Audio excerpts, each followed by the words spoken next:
സുഹൃത്തുക്കളെ, നൗഷാദാണ്. അപ്പോൾ ഇന്ന് നിങ്ങളെ പരിചയപ്പെടുത്തുന്നത് പുതിയതായി വന്ന ഐറ്റംസാണ്.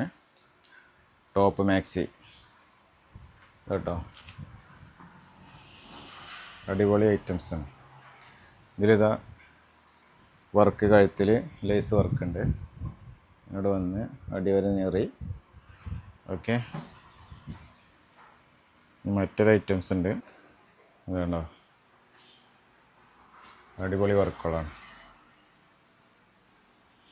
ഇതൊരു മിക്സ്ഡ് കോട്ടൺ ആയിട്ട് വരുന്ന ഐറ്റംസ് കേട്ടോ. ഇത് നമ്മൾ ഇതിലുള്ള ഫുൾ കോട്ടനാണ്. ഓക്കെ, ഇതതിൻ്റെ മറ്റൊരു കളർ ചേഞ്ച്. ഓക്കെ, അപ്പോൾ നമ്മളെ ലൊക്കേഷൻ മറക്കണ്ട, കൊളത്തൂർ കുറുപ്പത്താൽ ഹയർ സെക്കൻഡറി സ്കൂളിൻ്റെ തൊട്ടടുത്ത്. എളുപ്പത്തിൽ പോകുന്നോളൂ കേട്ടോ. Okay, by.